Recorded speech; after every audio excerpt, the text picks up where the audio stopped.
Greetings, Lawmasters. Tonight, our chronicle covers the darkest corners of the province, specifically the human monsters hiding behind the stone walls of civilization. We aren't looking for dragons, or Draugr, or the ancient threats resting in barrows.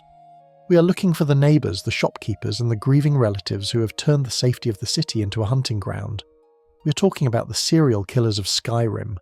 The biting wind of Eastmarch is cruel enough on its own, stripping the heat from your bones within minutes of stepping out the front gate. But inside the walls of Windhelm, the cold feels different. It's heavy. It carries the weight of ancient kings and a current simmering rebellion. And if you look closely at the cobblestones near the Hall of the Dead, it carries the stain of blood that the snow just can't seem to cover. Let's be honest, you probably wouldn't survive a winter in Eastmarch without 50% frost resistance and a serious mead habit. But the weather is the least of your worries when the sun goes down in the City of Kings. So, before you get comfortable, take a moment to like the video and subscribe, but only if you genuinely enjoy what I do here. Go ahead and drop your location and local time in the comments. I love seeing where in the world our caravan has stopped for the night. Now, dim the lights, maybe turn on a fan for that soft background hum, and let's ease into tonight's journey together. Our story begins in Windhelm, the oldest human city on the continent, a place of towering black stone and unyielding tradition. It is a city on edge. The civil war has drained its resources, the Dunmer refugees are crammed into the Grey Quarter, and the Argonians are locked out on the docks. It is a powder keg waiting for a spark. But amidst this political tension, there is a quieter, more intimate terror stalking the streets. They call him the Butcher. If you have spent any time in Windhelm, specifically arriving late at night via the main gate or the docks, you've likely stumbled upon the gruesome tableau in the graveyard. It's one of those scripted moments that sticks with you. A crowd has gathered near the tombstones. A guard is trying to keep order, but the panic is palpable. Lying on one of the altar-like stones is the body of Susanna the Wicked, a tavern wench from Candlehearth Hall. She hasn't just been killed, she has been desecrated.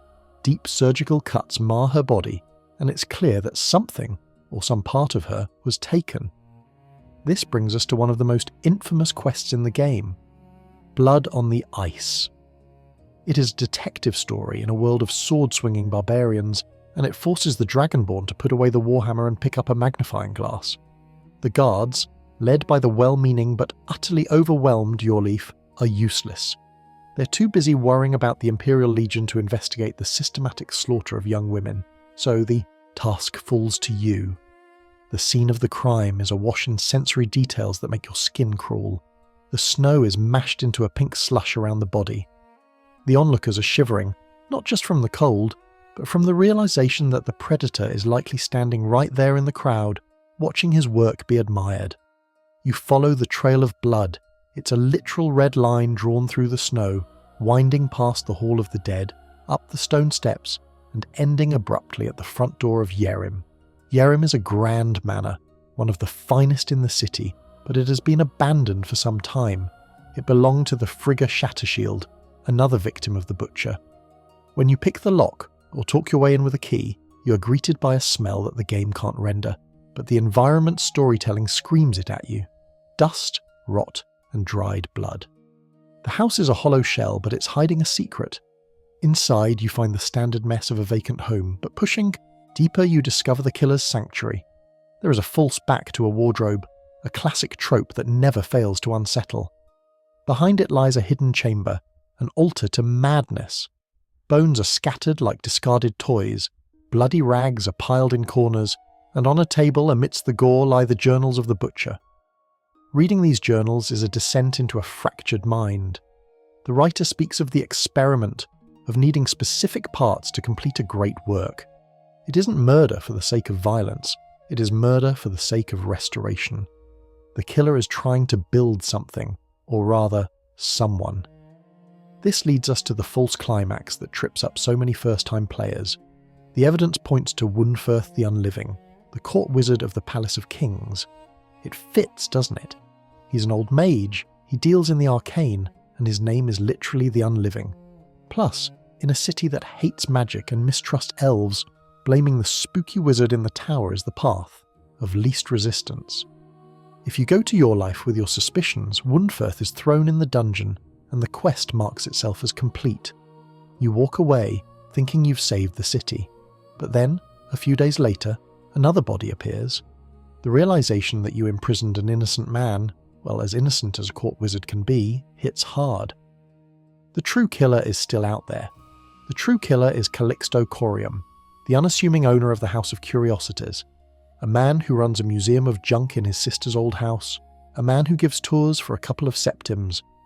Calixto's a tragic villain in the classical sense. His motive isn't power or chaos, it's grief. His sister Lucilla died, and he couldn't let her go. He's been harvesting body parts from the women of Windhelm to reconstruct her, using ancient flesh magic to stitch her back together. He believes that with the right combination of flesh and the magical resonance of the necromancer's amulet, he can breathe life back into her cold form. Speaking of that amulet, here is our obscure lore tidbit for this section. The strange amulet you find in the hidden room of Yerem is actually the necromancer's amulet, a legendary artifact that has appeared in the Elder Scrolls, Arena, Daggerfall, Morrowind, and Oblivion. It was created by Mannimarco, the king of worms, the god of necromancy himself. The amulet is incredibly dangerous to mortals. In previous games, merely wearing it would drain your strength and endurance, slowly killing you while boosting your magical reserves. It's fascinating that Calixto, a relatively minor mage, managed to possess such an artifact without it instantly turning him into a husk. It implies a level of magical competence, or perhaps madness-induced resilience, that the game rarely credits him for. The fan community has spent years debating the mechanics of this quest, specifically the notorious bugs that plague Blood on the Ice. It is widely considered the buggiest quest in Skyrim. Quest items get stuck in your inventory, triggers fail to fire, and sometimes the blood trails simply vanish. But there is a fan theory that suggests this jankiness actually enhances the lore. The theory posits that the necromancer's amulet is actively fighting the Dragonborn. The confusion, the false leads, the way the amulet refuses to be identified or sold, it's the artifact itself clouding the hero's mind, protecting its current master Calixto until the ritual can be completed. It turns a frustration with the game engine into a sinister narrative regarding the agency of Daedric-adjacent artifacts. The final confrontation doesn't happen in a dungeon or a boss arena. It happens in the market amidst the stone stalls of the Stone Quarter. You catch Calixto in the act, knife raised over another victim. There is no grand speech, no transformation into a demon. Just a desperate man with a dagger, trying to steal one last piece of humanity to save the only thing he ever loved. When you strike him down, the threat ends. The butcher is dead. But the horror of Windhelm lingers. You can buy Yerem.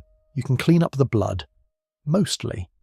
There is a persistent visual bug, or perhaps a feature, where the bloodstains in the entryway of Yerem never quite disappear, no matter how much gold you pay the steward to clean the place. You move your spouse and your adopted children into that house, walking over the spot where a serial killer butchered women to build a flesh golem of his sister. It's a grim reminder that in Skyrim, the monsters aren't just out in the wilds, they're woven into the very real estate we call home. With the butcher silenced, the streets of Windhelm are technically safer, but the concept of safety is an illusion in a province this harsh. While Calixto was driven by a twisted love, there are others whose motivations are far simpler and perhaps more chilling. We leave the cold stone of Windhelm behind, but we don't leave the snow just yet. We travel south toward the warmth of the hearth, only to find that even children are capable of summoning darkness when they feel they have no other choice. We leave the biting winds of Eastmarch, but the chill remains. It's a different kind of cold now, not the weather, but the atmosphere of a home where love has died, replaced by a singular, obsessive purpose. We are still in Windhelm for the moment, standing outside the Aretino residence. It's a modest house, indistinguishable from its neighbours, but everyone in the city knows to avoid it. The guards mutter about the cursed child inside. The neighbours whisper about strange chanting keeping them awake. If you stand near the door, you can hear it too, a rhythmic, desperate pleading. Inside, the house is devoid of furniture, stripped bare as if to remove any distraction from the task at hand. The air is thick with the scent of unwashed clothes and something metallic. In the centre of the room, kneeling on a blood-stained rug, is a young boy named Aventus Aretino. He is surrounded by candles, bones, and nightshade petals.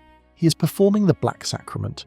It is a shocking sight, even for a seasoned adventurer. A child, scarcely 10 years old, stabbing a dagger repeatedly into an effigy made of a human skeleton wrapped in human flesh and organs. The squelching sound of the blade hitting the meat is unnervingly wet. He is chanting to the Night Mother, the spiritual leader of the Dark Brotherhood, begging her to send an assassin. Sweet mother, send your child unto me, for the sins of the unworthy must be baptized in blood and fear. Aventus isn't crazy, at least not in the way the adults think. He is desperate. His mother died, leaving him an orphan, and he was sent to Honorhall Orphanage in Riften. What he experienced there was enough to drive him to dark magic. He escaped, returned to his empty family home, and began the ritual he had heard about in stories. He wants someone dead. He wants Grelod the Kind to die. This brings us to the target. We travel south to Riften, the city of thieves, built on wooden piers over the murky waters of Lake Honrich. The leaves here are perpetually golden, a beautiful autumn facade hiding the rot beneath. In the heart of the city lies Honorhall Orphanage. It sounds charitable. It looks from the outside like a safe haven. But step through the doors and the illusion shatters. Grelod the Kind is a masterclass in irony. She's an elderly woman with a voice like grinding gravel and a heart to match. She runs the orphanage like a prison camp. The children are malnourished, terrified, and constantly threatened with beatings. Those who shirk their duties will get an extra beating, she screeches. Do I make myself clear? Grelod is not a serial killer in the traditional sense. She doesn't skulk in alleyways with a knife. Her violence is institutional. She kills spirits. She kills hope. And if the rumours are true, the mortality rate in Honorhall isn't exactly zero. The game presents her as a monster that society tolerates, because she deals with the unwanted children that nobody else wants to feed. She's a necessary evil in the eyes of the Riften elite, a disposal system for the city's inconvenient youth. When you walk into the orphanage, the contrast is stark. The children are huddled in fear. Grelod is pacing, shouting abuse. She is technically a civilian NPC with 1 HP, 1 hit point. A stiff breeze could kill her. A misplaced sweet roll could probably take her out. This fragility is a brilliant piece of design. She holds immense power over these children, dominating their entire world. Yet she is physically the weakest character in the game. It emphasizes that her power is entirely psychological. The act of killing Grelod is almost anticlimactic. You don't need a strategy. You don't need potions. You can walk up to her in broad daylight in front of the children and end her with a single swing. And the reaction. The guards don't rush in. No bounty is added to your head if you do it right. But the children cheer. Grelod the Kind is dead. They shout, gathering around her corpse not with horror but with relief. It is a deeply unsettling moment of triumphant morbidity. You have just murdered an old woman in front of a room full of miners, and they are celebrating like it's a festival day. Here is the core in-game fact for this section. The Black Sacrament is the only way to contact the Dark Brotherhood in the 4th era. In previous ages, the Brotherhood had a more visible presence, with sanctuaries and known contacts, but by the time of Skyrim, they are a shadow of their former selves, hiding in holes, relying on rumours of the sacrament to find clients. Aventus Aretino's ritual is the spark that eventually reignites the entire faction in the province. Now for the obscure lore tidbit. The effigy used in the Black Sacrament has a name, the Night Mother's Embrace. According to the book, a kiss, sweet mother. The ritual requires specific ingredients, a heart, a skull, flesh, and nightshade. But where did a 10-year-old boy get human remains? The game never explicitly tells us, but look around the Aretino residence, it's empty. No furniture, no heirlooms, just the boy and the ritual. The prevailing grim theory is that Aventus didn't go grave robbing. He didn't have the strength or the means.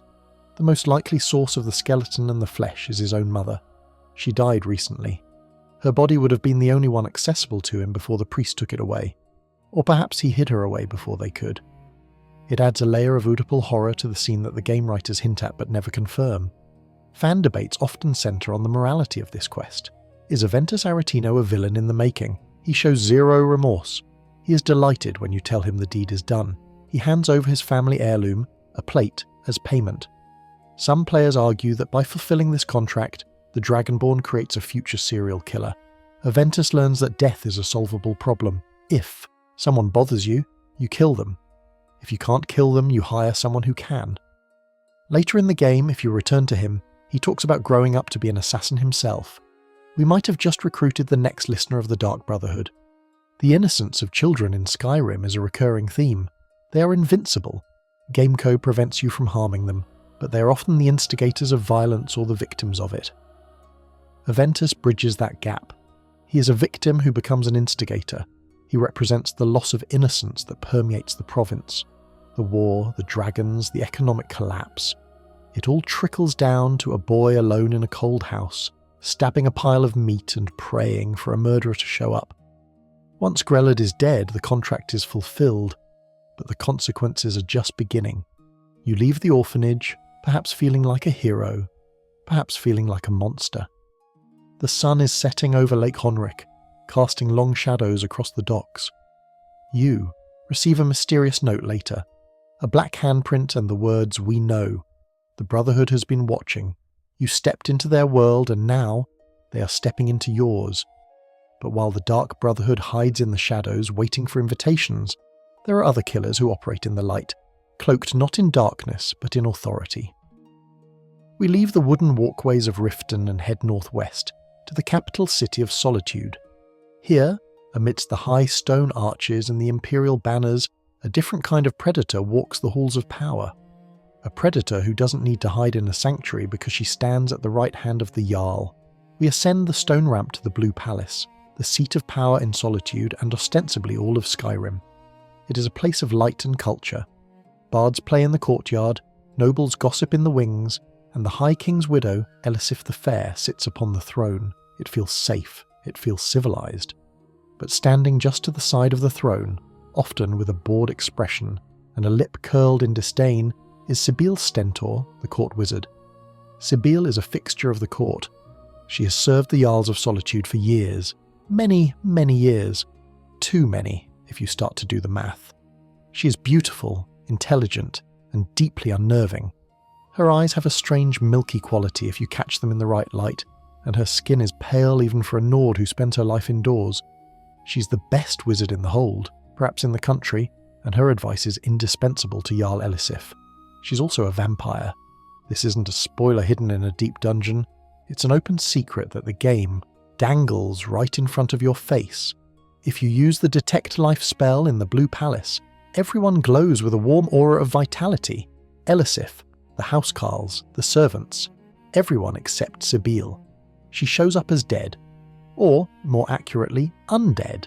Sybille Stentor is a unique type of monster in our list because she has successfully integrated into high society.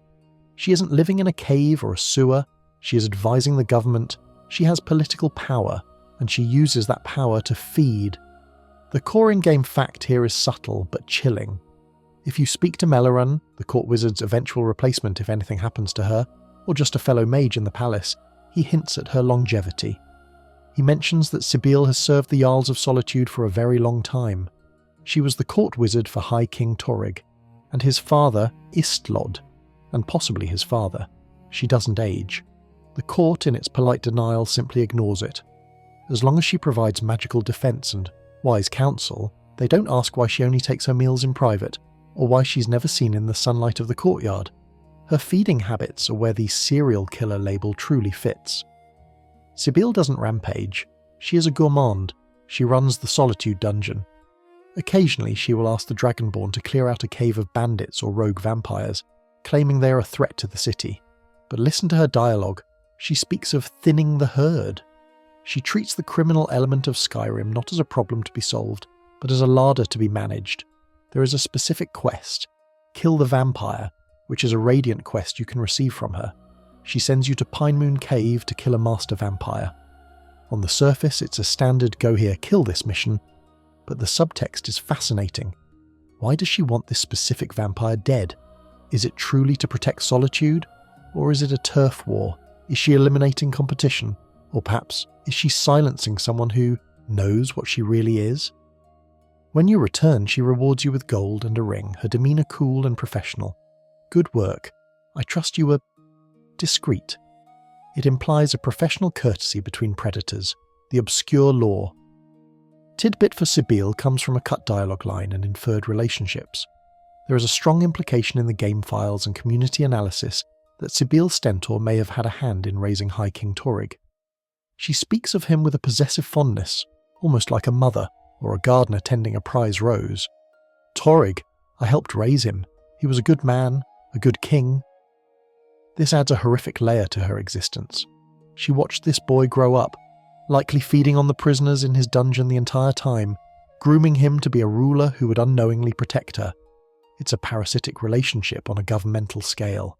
Fans have long debated why the vigilants of Stendarr, who are fanatical about hunting vampires, haven't kicked down the doors of the Blue Palace. The theory is that Sybille is simply too powerful and too well connected. To accuse the High King's wizard of being a monster would be treason. It would destabilise the entire hold, so she exists in a blind spot of the law. She is the necessary monster of the state. It raises the question, how many people disappear in the Solitude dungeons, marked as transferred, or died of natural causes, only to end up sustaining the court wizard? There is a moment if you catch her sleeping, which is rare as she's usually awake at night, where her vulnerability shows. She sleeps in a luxurious bed in the wizard's quarters, surrounded by soul gems and alchemical ingredients. It's a domestic scene, but knowing what she is, it feels like stumbling upon a dragon in its lair. She isn't hiding, she is resting, she is comfortable. Sybille Stentor represents the banality of evil in Skyrim. She isn't a chaotic force like the Butcher, she's an institution. She proves that if you are useful enough to the powers that be, you can get away with murder, literally. You can drink the blood of the citizenry, and the Jarl will thank you for your service. As we leave the Blue Palace, stepping out onto the stone arch that spans the bay, we look down at the water below. The Sea of Ghosts crashes against the rocky coast of Harfingar. It's a treacherous stretch of water, known for storms and jagged rocks. But not all the shipwrecks down there are accidents. Some ships are guided to their doom, not by the wind, but by a light that promises safety and delivers death. Down in the city streets, an Argonian leans against a wall, watching the market with eyes that miss nothing. He smiles, a toothy reptilian grin. He has a job for you if you're interested in making some easy gold, but like everything in Solitude, the offer is a mask for something much darker. We descend from the high arches of the Blue Palace into the bustling streets of Solitude, but our destination lies outside the safety of the city walls. We are heading to the docks, and further out, to the rocky, fog-shrouded coast of the Sea of Ghosts. Here, the salt spray stings your eyes, and the roar of the waves drowns out the sounds of civilization. It is a place where sailors pray to Kinnereth for safe passage, unaware that their prayers are being intercepted by a man who views their lives as nothing more than cargo to be liquidated. His name is Jarry Ra. You meet him in Solitude, leaning casually against a stone pillar, usually near the winking skeever or the market stalls. He's an Argonian, a rarity in this Nord-dominated city, and he exudes a slick, predatory charm. You look like someone who can handle themselves, he says. It's the classic hook. He isn't asking for help, he's offering a business opportunity. Jarry Ra is the leader of the Blackblood Marauders, a gang of bandits and cutthroats who have turned the northern coast into a slaughterhouse. His operation is simple, brutal, and horrifyingly effective. He doesn't chase ships, he extinguishes the lighthouse. The Solitude Lighthouse is a beacon of hope for vessels navigating the treacherous ice flows of the Northern Sea. It is the only thing standing between a merchant ship and the jagged rocks. Jarry Ra asks you to put it out. Just for a little while, he assures you, to guide a certain ship onto the rocks, the Ice Runner. He frames it as a salvage operation. The ship crashes, we take the loot, nobody gets hurt, except the insurance company presumably, but Jarry Ra is a liar. When you extinguish the fire atop the lighthouse, you aren't just causing a fender bender, you're dooming an entire crew to a violent, watery death. The Ice Runner crashes, yes, but the salvage isn't just crates of wine and furs, it's the lives of every sailor on board. When you arrive at the wreck, expecting to share the spoils, you find the Blackblood Marauders picking through the debris. They haven't just looted the ship, they have slaughtered the survivors.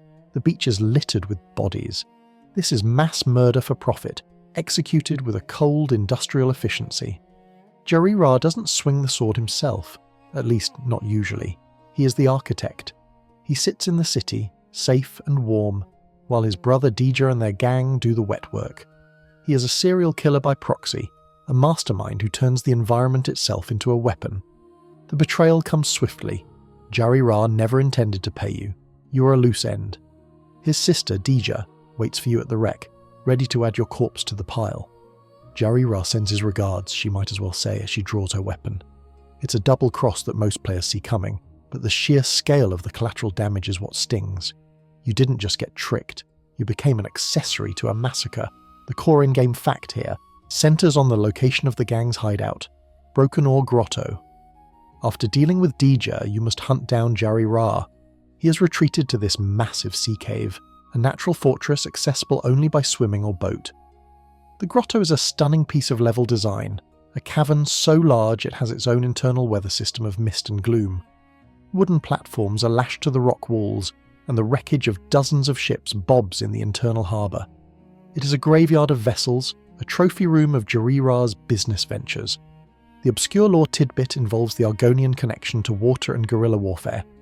The Black Blood Marauders are primarily Argonian and Dunmer, races that are marginalised in Skyrim. Jari-Ra's tactics, using the environment, striking from the water, using a cave that is difficult for Nords in heavy armour to navigate, mirror the guerrilla tactics used by the Argonians during the Oblivion Crisis and the Accession War. In lore, the Argonians are terrifyingly effective in their home swamps because they weaponize the terrain. Jari-Ra has adapted this doctrine to the frozen coast of Skyrim.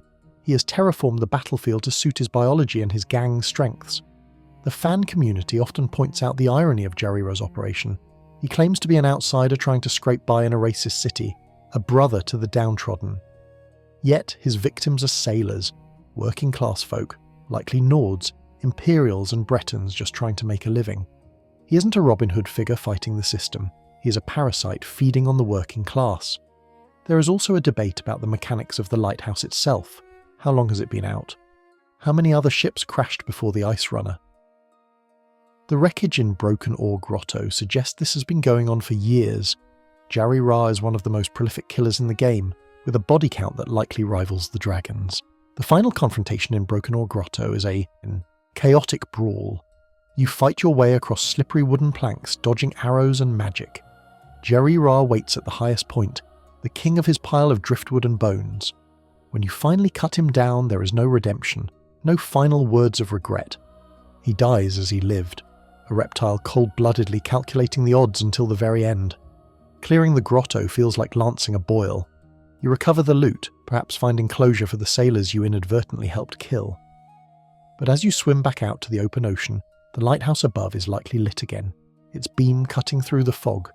The system restores itself, but the rocks remain and the sea remains, always waiting for the next opportunist to turn off the light. We leave the salt and spray of the coast and travel inland to the Reach. The landscape changes from icy rocks to jagged vertical peaks and rushing rivers. It is a hard land, home to hard people, and deep within the stone city of Markarth carved by the lost. Dwarves, there is a hunger that goes beyond simple greed. It is a hunger for flesh. In the Hall of the Dead, a priest is terrified. He hears sounds of eating. Not the gnawing of skeevers, but the cracking of bones and the tearing of meat. He thinks it's Draugr. He is wrong. It is something much more human and much more disturbing. We trade the salty air of the northern coast for the claustrophobic stone canyons of the Reach. Markarth, the city of stone. It is an architectural marvel, carved directly into the living rock by the Dwemer thousands of years ago. It stands tall, impervious to fire and time, a testament to order and engineering. But if you scratch the surface of this impenetrable fortress, you find that the stone is porous, and something rotten has seeped into the cracks. Markarth is widely regarded by players as the most corrupt city in Skyrim, and tonight we are dining with the absolute worst of them. Our investigation begins in Understone Keep, specifically near the entrance to the Hall of the Dead. Brother Verulus, a priest of Archay, is blocking the door. He is flustered, terrified, and bad at hiding it. He tells you the hall is closed due to disturbing activity. He suspects skeevers, or perhaps a stray Draugr that has woken up hungry. He hears gnawing. He hears the wet tearing of meat. He wants you to go in and check it out, mostly because he is too scared to do it himself. When you step into the gloom of the crypt, the atmosphere shifts. The air is cold and smells of dust and incense. the standard olfactory profile of a burial site. But then a voice speaks to you. It doesn't come from a ghost, but from a woman stepping out of the shadows. This is Iola. Iola is not a monster in the visual sense. She's a Breton, small and unassuming. She could be a shopkeeper, a farmhand, or a beggar. But she looks at you with a familiarity that is deeply unsettling. She doesn't attack. She speaks to the darkness inside you. "I saw your eyes," she whispers. "I saw the hunger." She's identifying a kinship, accusing the Dragonborn of a suppressed desire for human flesh. It is a masterful bit of gaslighting, or perhaps, given how many bandits we slaughter, a keen psychological observation. Iola is the leader of a cult dedicated to Namira, the Daedric Prince of Decay, Rot, and the repulsive. While other Daedra want your soul or your service, Namira wants you to debase yourself. She wants you to embrace the things that civilization rejects: bugs, slime, and cannibalism. Iola isn't just a killer, she is a recruiter. She invites you to Reachcliff Cave to clear out the Draugr, not because they are dangerous, but because they are squatting in her dining hall. The journey to Reachcliff Cave is a grim buddy cop movie. Iola fights with a ferocity that belies her size, blasting undead with destruction magic and raising zombies to fight for her. She is competent, lethal, and utterly calm. Once the Draugr are dealt with, she asks you to prepare for a grand feast. But a feast needs a main course. She asks you to bring Brother Verulus. He will make a fine meal, she says, and he trusts you. This brings us to the most horrifying revelation of this section, and our core in-game fact. When the guests arrive at the banquet hall, you recognize them. They aren't faceless, cultists in hooded robes. They are the citizens of Markarth. There is Hogni Redarm, the butcher in the market who shouts about selling the bloodiest beef in the Reach. Suddenly, his marketing slogan takes on a literal nauseating meaning. How much of the meat he sells to the unsuspecting public is actually long pig? There is Lisbeth, the owner of the Arnleif & Sons Trading Company. She is a respected businesswoman who constantly complains about the Forsworn killing her husband. But seeing her here, knife and fork in hand, you have to wonder, did the Forsworn really kill him? Or did he just end up on the dinner table one quiet evening? These are people you trade with, people you do quests for. They are the pillars of the community, and they are gathered in a damp cave to eat a priest. This is the true horror of Markarth. The serial killers aren't hiding, they are running the local economy. The obscure lore tidbit concerns Namira herself. In the grand cosmology of the Elder Scrolls, Namira is known as the Ancient Darkness or the Spirit Daedra. The Khajiit call her Namira, the Great Darkness, and believe she was born from the dark heart of Lorkhaj. She represents the void that existed before creation, the entropy that seeks to unmake the world through decay. Her followers in Skyrim aren't just eating people for the shock value, they believe they are communing with a primal force of nature. By consuming the dead, they are participating in the cycle of rot that defines existence. It is a philosophy that turns cannibalism into a sacrament. The fan community has raged and debated over this quest, the taste of death, for over a decade. It is one of the few quests that forces a hard moral line. To get the Oblivion Walker achievement, collecting 15 Daedric artifacts, you must kill Brother Verulus and eat his flesh to earn the Ring of Namira. There is no good guy workaround where you save the priest and still get the ring. This forces completionists to violate their character's morality. It's a brilliant, if frustrating, piece of game design that makes the player complicit. You become the monster to get the shiny prize. The climax of the quest is a scene of supreme betrayal. You lead Verulus into the cave. He follows you blindly, trusting the Dragonborn, the hero of the legends. Iola hypnotizes him. He lays down on the altar, sleepwalking into his own demise. He doesn't scream. He doesn't fight. He just drifts away. And then you strike. The sound of the feast that follows is something the game leaves to your imagination, mercifully. But the result is the Ring of Namira. Wearing it allows you to feed on corpses to regain health. Mechanically, it turns the Dragonborn into a ghoul. You can stop in the middle of a dungeon, crouch over a fallen bandit and feast. The guards will comment on it if you get too close. Ugh, your breath smells like dead things. It's a permanent mark of shame. When you leave Reachcliff Cave, the cultists go back to their lives. Hogni goes back to chopping meat. Lisbeth goes back to selling shovel and pickaxes. Iola offers to be your follower. ready to travel the world and eat more people. The conspiracy of silence holds. The city of stone keeps its secrets well. But cannibalism is an intimate, personal kind of violence.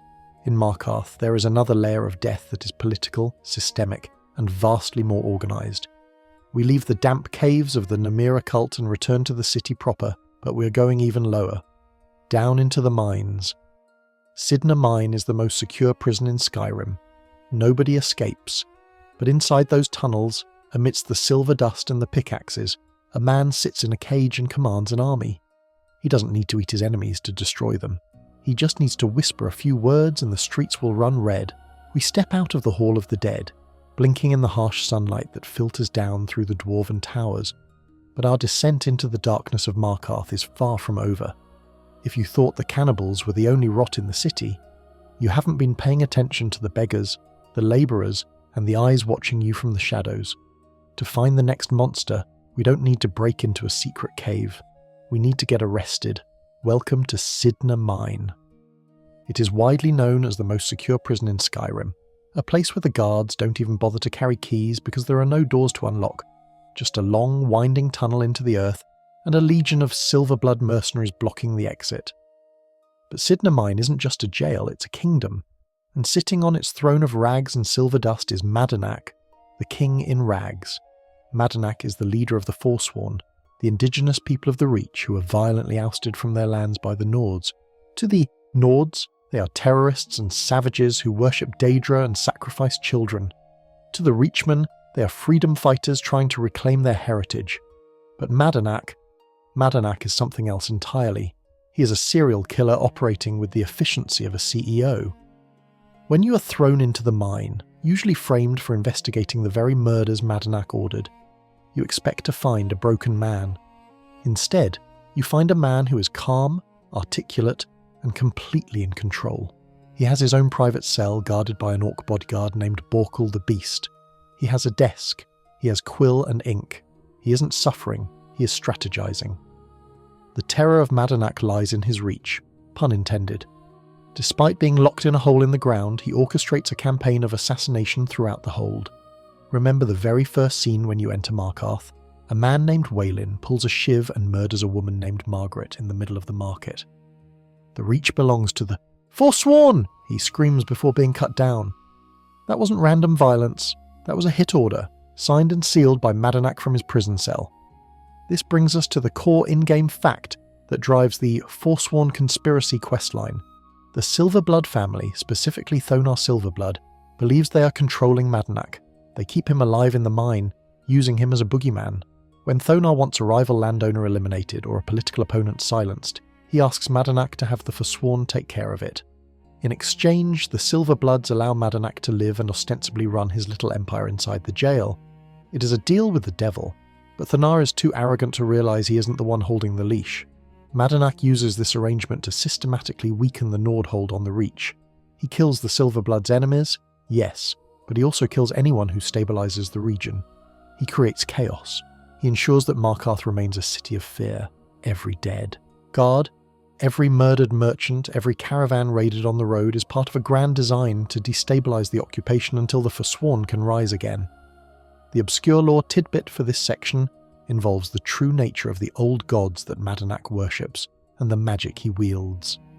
While the game simplifies the Forsworn religion to hagravens and generic magic, deep lore suggests a complex syncretism. The Reachmen worship a pantheon that Nords find abhorrent, often equating Hircine, the Prince of the Hunt, with aspects of Lorcan and Namira. But the most disturbing aspect is the creation of the Briarhearts. Madanach's lieutenants are often Briarheart warriors, men who have had their actual hearts cut out while they were still alive and replaced with a magical briar seed by a hagraven. This ritual turns them into unfeeling undead killing machines. Madanach isn't just commanding rebels, he's commanding a legion of necromantic abominations that defy the laws of nature. The fact that he maintains his sanity and charisma while trafficking in such dark magic speaks to a willpower that is terrifyingly absolute. The fan community is split down the middle regarding Madanach, making him one of the most debated characters in Skyrim. Is he a sympathetic villain? The Nords did steal his land. The Markarth incident, where Ulfric Stormcloak retook the city, and allegedly committed war crimes against the Reachmen, gives Madanach a legitimate grievance. Some players see him as a William Wallace figure, fighting a brutal occupation. Others look at the pile of innocent bodies, farmers, merchants, travellers, and see a terrorist who has lost the moral high ground. The debate is fueled by the fact that the game lets you join him. You can help him escape. You can murder your fellow prisoners to clear the way, armour yourself in the armour of the old gods, and storm out of the city gates alongside him. If you choose to help him, the escape from Sidna Mine is a chaotic, bloody spectacle.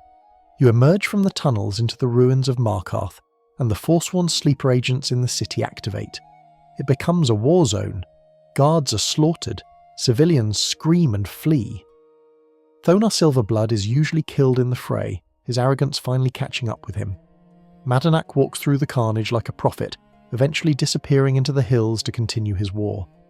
But if you choose to kill him, it's a brutal, close-quarters shank fight in a prison cell. You end the king in rags before he can strike again. When you emerge, Thonar Silverblood rewards you and gives you your family ring back, thanking you for taking out the trash. It feels dirty. You solved the problem, but you did it by serving the corrupt oligarchs who created the problem in the first place. There is no good ending to the Sidna Mine saga. Either a terrorist walks free, or a corrupt family tightens their grip on the city. Madanach represents the cycle of violence that defines the Reach. He's a monster created by monsters, a reflection of the brutality of Markarth itself. He shows us that sometimes the serial killer isn't a lone wolf. He's a political necessity, kept alive by the very people he has sworn to destroy. As the dust settles in the streets of Markarth and the bodies are dragged away, we realise that Madanach couldn't have operated alone. A man in a cell needs eyes and ears on the outside. He needs a middleman, someone who looks harmless, someone who is old, respected, and above suspicion. We walk up the stone stairs to a grand house overlooking the valley. Inside, an old man sits by the fire reading a book. He's surrounded by servants who attend to his every need. But look closely at the maid sweeping the floor. Look at the young man guarding the door. They aren't just staff, they are soldiers. And the old man by the fire? He is the one who handed out the knives. We ascend the stone steps of Markarth, leaving the oppressive depths of the mines and the bloody intrigue of the king in rags behind us. The air gets thinner as we climb to the upper districts, where the wealthy and the powerful look down upon the city they exploit. Our destination is a grand spire, a residence that speaks of comfort and status. This is the home of Nepos the Nose. The name Nepos the Nose sounds like a playground insult or a quirky nickname for a nosy neighbour. And when you walk inside, the atmosphere reinforces that benign image. A warm fire crackles in the hearth. The floor is swept clean. An elderly man sits in a comfortable chair, a book in his lap, looking for all the world like a retired scholar enjoying his twilight years. He is attended by a small staff, a housekeeper named Waile, a maid, and a manservant. It is a tableau of domestic tranquility. It is the kind of house where you expect to be offered tea and sweet rolls. But this house is a killbox. Nepos is not just a retiree, he is the hands of the king in rags. While Madanach sits in Sidna Mine dreaming of revolution, Nepos executes the nightmare in the waking world. He is the spy master, the recruiter, and the dispatcher of assassins. Every murder we discussed in the last section, the stabbing in the market, the silenced witnesses, the accidents that befall anyone investigating the Forsworn, passes through this cosy living room. When you confront him, you expect denial. You expect the "I'm just a confused old man" defense, but Nepos surprises you. He puts down his book, looks you in the eye with a gaze that is sharp and utterly devoid of fear, and admits to everything. "Yes, I am Forsworn," he says, his voice steady. "I have been for 20 years. This confession leads to our core in-game fact for this section. Nepos reveals the terrifying efficiency of the Forsworn sleeper cell network. He explains that the young man who killed Margaret in the market, Waylin, was one of his boys. He speaks of him not as a terrorist, but as a tragic hero who did what was necessary. Nepos explains that his orders come directly from Madanach. He is the conduit. The Silverbloods think they are using Nepos to pass messages to Madanach, but Nepos is playing a deeper game, using the Silverbloods' protection to maintain his cover while he orchestrates their destruction. He admits he is responsible for the death of many, claiming that their guilt is the blood on my hands. The horror of Nepos isn't just that he orders deaths, it's who enforces them.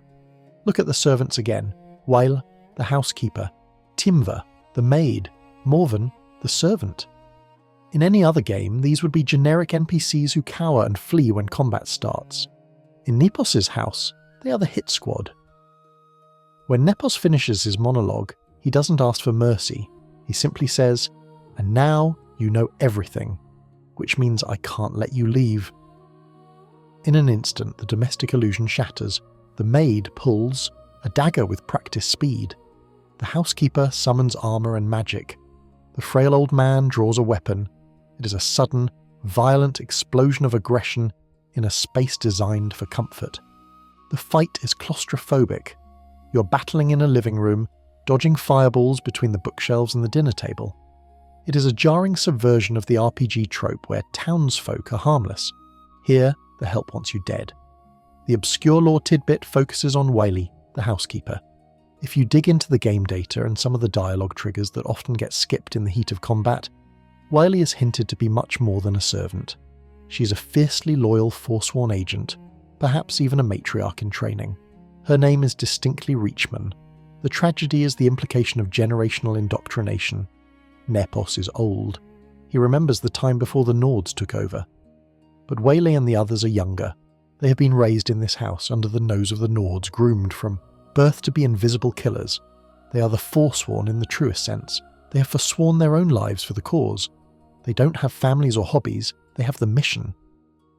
There is a fascinating fan theory regarding Nepos's behaviour during this quest.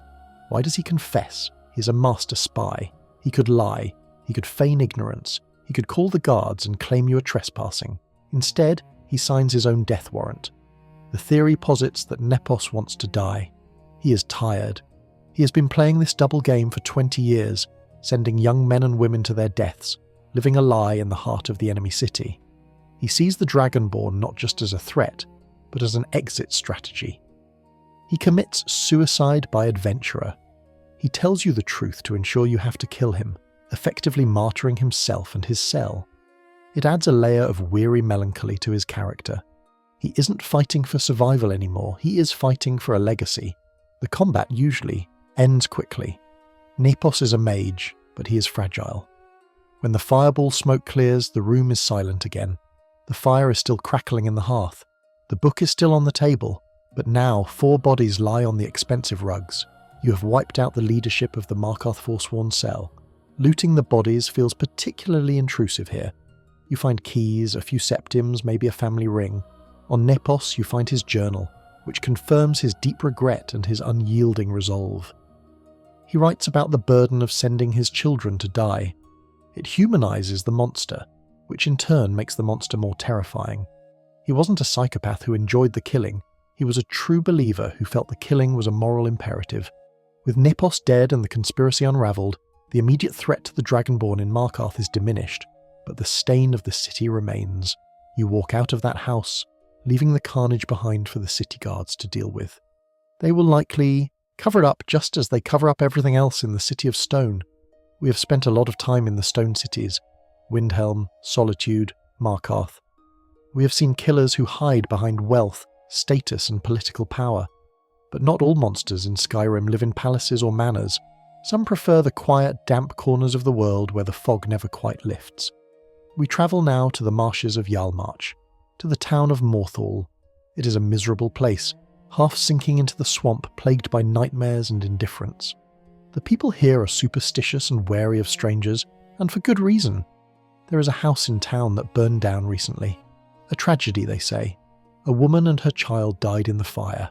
The husband, Hrogar, survived, and almost immediately he moved in with another woman. Her name is Alva. She's glamorous, mysterious, and completely out of place in this muddy backwater.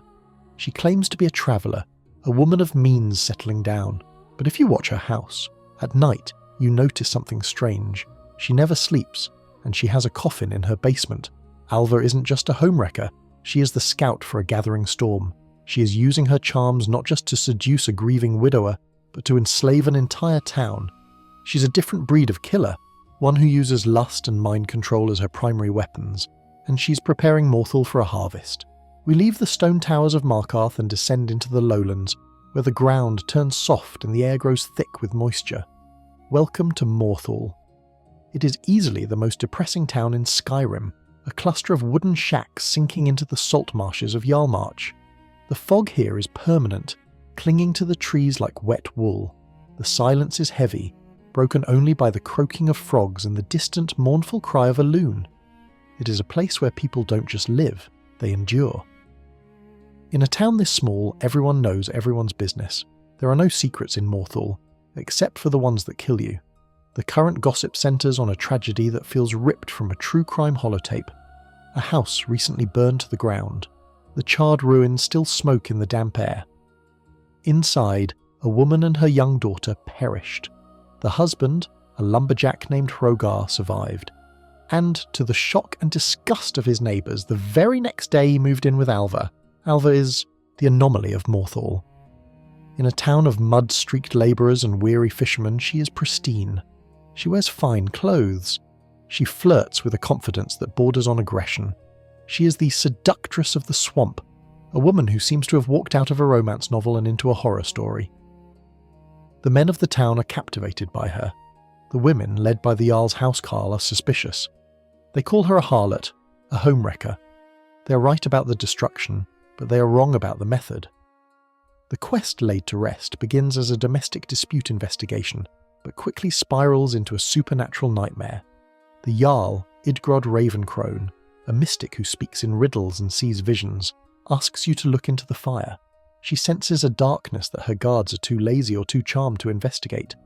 When you speak to Hrogar, he is defensive, almost manic. "Alva is the only happiness I have left," he shouts. He sounds like a man in love, but there is a jagged edge to his devotion. It's too intense, too desperate. It's the voice of a man who isn't thinking his own thoughts. This leads us to the core in-game fact. Hrogar didn't just move on quickly, he is under a spell. Alva is a vampire. She seduced Hrogar not for romance, but to use him as a pawn. The fire wasn't an accident, it was a cover-up. Alva needed Hrogar free of his family obligations so he could serve her and her master full-time. The woman and child were simply collateral damage, obstacles to be burned away. The investigation requires you to break into Alva's house. During the day, the house is locked tight. If you pick the lock and slip inside, you find Hrogar. He doesn't ask you to leave. He doesn't call the guards. He draws an axe and attacks with lethal intent. "I won't let you hurt her," he screams. You're forced to put him down. It is a tragic, messy fight in a small wooden room. You're killing a man who is essentially a victim of mind control, a grieving father, turned into a puppet. Descend into the cellar, and the truth is laid bare. There is no bed, only an open coffin. If you arrive during the day, Alva is sleeping inside. If it's night, the coffin is empty, and she is out hunting. Inside the coffin, or on a nearby table, is Alva's journal. Reading this journal is chilling. It reveals that Alva isn't just a lone predator, she's a scout. She was sent to Morthal to infiltrate the town, seduce the guards, and prepare the populace for a feast. She mocks the Nords for their stupidity, laughing at how easily they fell for her charms. She details how she turned Hrogar, twisting his mind until he was willing to murder his own family for her favour. She speaks of Movath, her master, who is waiting in a nearby lair for the signal to attack. The plan is total subjugation. Turn the guards into thralls, cattle pen the citizens, and turn Morthal into a private livestock farm for the Vampire Coven. The obscure lore tidbit here involves the specific type of vampirism Alva displays. Most vampires you encounter in Skyrim dungeons are feral beasts, hissing, wearing armour, attacking on sight. They are Burn or Ande archetypes from earlier lore, or simply wild creatures. Alva, however, represents the Cyrodiilic strain of vampirism described in the Elder Scrolls IV, Oblivion. In that game, vampires were masters of concealment, living in cities, running guilds, and passing as human. Alva is a throwback to that more social, insidious type of monster. She proves that a vampire in a dress is far more dangerous than a vampire in ancient armour, because the one in the dress can invite you in for dinner before she eats you. There is a prevalent fan theory regarding Hrogar's culpability. Did Alva use a vampire's seduction power to force him to burn the house? Or did she simply manipulate a man who was already unhappy? The game mechanics suggest magical enthrallment. Hrogar is flagged as part of her faction, but the journal implies a level of psychological grooming that took time. Some players argue that Hrogar is the most tragic figure in the questline. He wakes up from the spell only in death, realizing he killed his wife and daughter. Others argue he was weak-willed and deserves the axe. It's a debate about agency under the influence of dark magic. If you confront Alva in the house, she fights, but often she flees. If she escapes, she runs straight to her master. This is a crucial narrative beat. She isn't the boss, she is the herald. Her defeat or flight signals that the infiltration has failed and the direct assault is imminent. The discovery of Alva's plot saves Morthal from a silent takeover, but it exposes a much larger threat. The journal mentions a location, Movath's lair, and it mentions a name that sends a shiver down the spine of anyone who has read the in-game literature, Movath Pekin. This isn't just a random bandit leader, this is a celebrity, a legend. We leave. The burning embers of Hrogar's life and the empty coffin of the seductress. We grab our torches and head into the swamp towards a dark cave mouth that breathes cold air. We're about to meet the monster that Alva bowed to, a monster who was once a hero, a man who wrote the book on hunting vampires before he became the very thing he swore to destroy. The investigation in Morthal was only the prologue. Alva was the symptom. Now we must cut out the disease. We trudge out of town, boots sinking into the semi-frozen mud of the Yarlmarch swamp. The mist here is waist-high, swirling around the roots of dead trees that look like grasping skeletal hands. It is a landscape that actively discourages exploration, hiding its secrets behind a veil of grey dampness. Our destination is a dark moor in the earth, located just a short hike north of the town, Movath's lair. If you played the game without reading the lore books, Movath Pekin is just another boss with a red health bar. He's a master vampire, tougher than the average bloodsucker, surrounded by a court of thralls and lesser vampires. You storm the cave, dodging ice spikes and lightning bolts, cut him down and collect the bounty from Jarl Idgrud. Job done. Morthal is safe. But if you did read the books, walking into that cave feels like walking into a tragedy. This brings us to our obscure lore tidbit, which is actually one of the best pieces of writing in the entire Elder Scrolls library. There is a book titled Immortal Blood. It is written by an author named Anonymous, but it chronicles a series of conversations between a priest and a legendary vampire hunter. That hunter's name was Movath Pekin. In the Second Era, long before the events of Skyrim, Movath was a trainer in the Fighters Guild. He was arrogant, skilled, and obsessed with hunting vampires. He killed the feral ones easily, he boasted about it, but he wanted a challenge. He went to a priest of Archay to ask about the different tribes of vampires, seeking knowledge on how to hunt the more dangerous civilized strains. The priest warned him. He told Movath about the Cyrodiilic vampires who walk in daylight, the Valenwood tribes that merge with the trees, and the political covens of High Rock. Movath listened, learned, and prepared. But the twist of the book is devastating. The priest was a vampire, specifically a Cyrodiilic vampire of the very strain Movath was asking how to kill. The book ends with the priest revealing his true nature and overpowering the hunter. Movath didn't die. He was turned. The man who dedicated his life to eradicating the undead became one of the most powerful among them.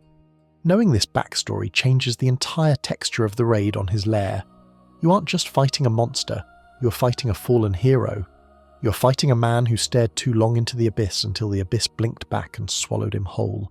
The lair itself is a masterclass in environmental storytelling. It opens with a tunnel guarded by spiders, a classic deterrent for the curious. But push deeper and you find the thralls. These are mortals, miners, and bandits who have been mentally enslaved. They toil in the dark, digging out new tunnels, guarding their masters not out of loyalty but out of magical compulsion. They mutter to themselves, "I live to serve," or "Master will be pleased." It's pity that stays your hand, but they attack with the ferocity of the possessed, forcing you to kill them. The central chamber is a grotesque mockery of a mead hall. There are long tables set for a feast, but the plates hold bloody scraps and human organs. It is here that Movath holds court.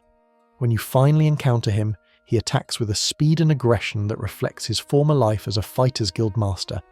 He doesn't just cast spells, he closes the distance. He hits hard. He uses the very skills he once taught to young recruits to tear the throat out of the Dragonborn. Our core in-game fact for this section, is the loot he leaves behind. On his bed, or on his feet depending on the loot table roll, you find a unique pair of boots, Movath's boots. They look like standard hide boots, but they carry a unique enchantment that boosts sneaking ability. This is a subtle nod to his past. As a hunter, he needed to be silent. As a vampire, he became a shadow. The boots are a physical relic of the man he used to be, now worn by the monster he became. There is a persistent fan theory and debate regarding Movath's sanity. In Immortal Blood, he is depicted as intelligent, articulate, and driven. In Skyrim, he has no unique dialogue. He is a combat encounter. Some fans argue this is a missed opportunity by Bethesda. Why not let us talk to the legend? Why not hear his twisted justification? But others argue that this silence is the point. Centuries of vampirism, of feeding, of living in the dark have eroded his humanity completely. The man who asked questions in the chapel is gone. Only the hunger remains. He has become exactly like the feral beasts he used to mock. There is also a notorious bug associated with Movath that the community has turned into a sort of ghost story.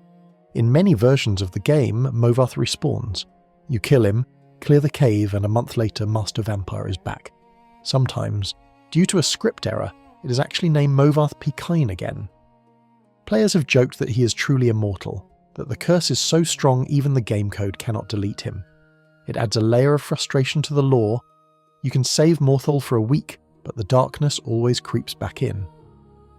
The fight ends in the back of the cave, usually amidst the clutter of his personal quarters. When Movath falls, he turns into a pile of ash, leaving only his gear and the dust of ages. You have done what he couldn't do for himself. You have released him. Leaving the cave, the swamp air feels a little less oppressive. The immediate threat to Morthal is gone. Rogar is dead or liberated. Alva is dealt with. The ancient hunter is finally at rest. You return to Jarl Idgrod, who looks at you with her cloudy, mystic eyes, and thanks you. She knows that the shadows have receded, if only for a moment, but as we leave the temperate rot of the marshes, the temperature begins to drop even further. We are heading north, past the tree line, to the frozen coast of the Pale. The wind here screams across the ice sheets, carrying snow that cuts like glass. We are going to Dawnstar, a port city plagued by nightmares. But we aren't here to talk about Vermina and the bad dreams. We are here to talk about a different kind of horror, one that hides not in a dream world, but in an icy barrow just off the coast. There is a mage out there, a high elf. He was kicked out of the College of Winterhold, which is saying something considering the college tolerates almost anything. He wasn't expelled for necromancy. Necromancy is legal in Skyrim. He was expelled for what he was doing with the bodies. He has found a new home in Ingvild, an ancient Nordic tomb. He has found a new hobby, and he has found a way to make sure the women he captures never say no. The air grows colder as we leave the fog-choked swamps of Jarlmarch and head north, crossing the jagged spine of the mountains into the Pale. The landscape here is a monochromatic wasteland of white snow and black rock. The wind doesn't just blow, it screams, stripping the heat from your body in seconds. We are approaching the northern coast near the port city of Dawnstar, but we aren't heading for the warmth of the Windpeak Inn. We're heading out onto the ice itself, off the coast, reachable only by swimming through freezing water or hopping across treacherous ice floes, lies the Barrow of Ingvild. It is an ancient Nordic tomb, buried in a glacier, forgotten by almost everyone, but it hasn't been forgotten by the Thieves' Guild down in Riften. Vekel the man, the bartender at the Ragged Flagon, has a client who's looking for a specific set of journals. The author is a mage named Arundel. Vekel doesn't care what's in them, he just knows they fetch a high price. But when you step into the icy corridors of Ingvild, you quickly realise that some books should probably remain unpublished. Arundel is an Altmer, a high elf, and a former scholar at the College of Winterhold. Now, the college is known for its laissez-faire attitude towards magic. Unlike the Mages Guild in Cyrodiil, which banned necromancy, the college in Skyrim treats it as a legitimate, if distasteful, field of study. Finis Jester openly teaches conjuration and discusses raising the dead. So you have to ask yourself, what exactly did Arundel do to get expelled from an institution that essentially has no ethical review board? The answer lies deep within the Barrow. As you fight your way past the Draugr, the standard guardians of such places, you begin to encounter a different kind of enemy. They are ethereal, glowing with a pale blue light. They are ghosts. But not just any ghosts. They're all women. They are called Yngvild ghosts, and they attack you with a frantic, desperate energy. They don't moan or shriek like banshees. They fight with the silence of the enslaved. This brings us to the core in-game fact of this section. Arundel's journals. Scattered throughout the dungeon are 4 volumes of his personal diary. Reading them is a descent into the mind of a predator who found a way to bypass the greatest obstacle to his desires: consent. In the first journal, Arundel writes about his fascination with ghosts. He found that while zombies and reanimated corpses were clumsy and smelled of rot, ghosts retained the beauty and grace they held in life. He speaks of his expulsion from the college not with shame, but with indignation. He claims the other mages were small-minded and couldn't appreciate his art. He moved to Yngvild to continue his research in privacy, far from the prying eyes of the Archmage. The second and third journals detail his experiments. He discovered that the women of Dawnstar and the surrounding Pale were fond of walking along the coast. He began abducting them. He wasn't interested in their bodies for labour or for ransom. He wanted their spirits. He writes with a clinical, detached cruelty about killing them and then binding their ghosts to his will. He expresses frustration when they resist, when they don't play their part, and delight when he finally breaks their will. The fourth journal is the most disturbing. He writes that he has finally perfected his technique. He has a court of spectral women who serve him, who fight for him, and who, by implication, share his bed. He has created a harem of the dead. He calls himself a king in his own little world. Arundel isn't just a necromancer, he's a magical trafficker, a man who murders women to turn them into eternal compliant dolls. The obscure lore tidbit focuses on the specific mechanics of his expulsion. While the game dialogue simply says he was kicked out for experiments, deep lore discussions and cut content suggest the specific incident involved an attempt to merge with the spirit. Arundel was trying to bridge the gap between the living and the dead in the most intimate way possible. The college, for all its tolerance, draws the line at what essentially amounts to spiritual necrophilia. It wasn't the science that disgusted them, it was the perversion.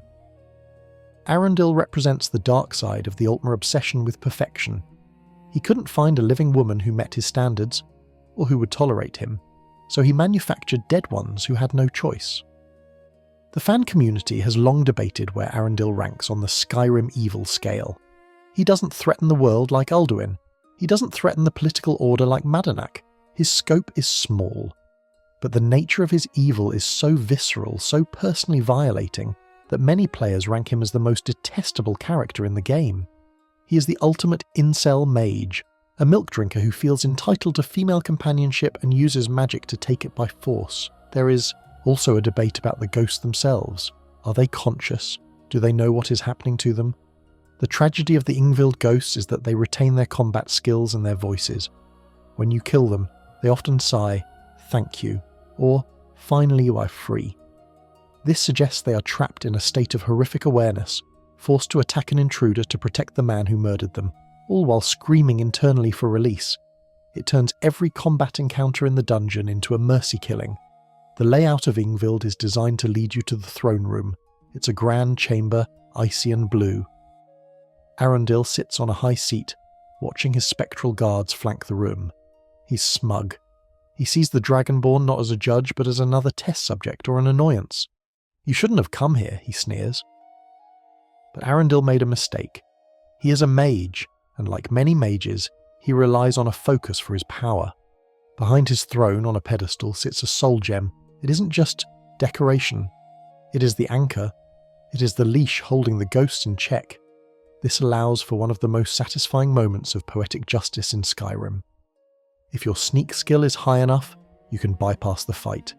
You can slip past the ghosts, creep up behind the throne and steal the soul gem. The moment you take the gem, the bond breaks. The magic holding the ghost to his will shatters, but they don't disappear immediately.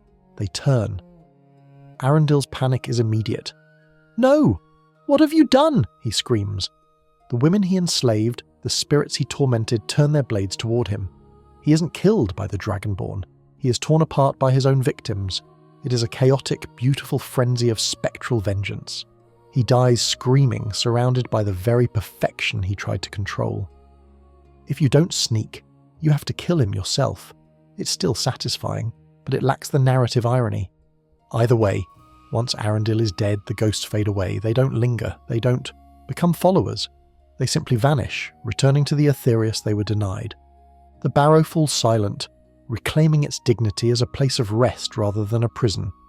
You collect the journals, evidence of his crimes, now just merchandise for Veckel, and a jagged crown or some gold from his corpse. Leaving Ingvild, you step back out onto the ice. The wind is still howling, but the air feels cleaner. You've scrubbed a particularly nasty stain from the map. But as we leave the frozen solitude of the Pale, we realise that madness isn't always hidden in remote dungeons. Sometimes it travels the roads in plain sight. Sometimes it wears a jester's hat and drives a broken wagon. We are heading south again, towards the centre of the province. On the road near a farm, a strange little man is jumping up and down, waving his arms. He needs help. His wagon wheel is broken. He's transporting his mother. He talks to himself in a high-pitched squeak. He laughs at things that aren't funny. His name is Cicero. And inside that long wooden crate on his wagon isn't a sweet old lady. It is the mummified corpse of the Night Mother, the unholy matron of the Dark Brotherhood. And Cicero isn't just a clown. He is the Keeper. He is the most dangerous hitchhiker in Tamriel, and he is bringing the old ways back to Skyrim, one giggle at a time. We leave the icy silence of Ingvild and the frozen coast, heading south into the rolling tundra of Whiterun Hold.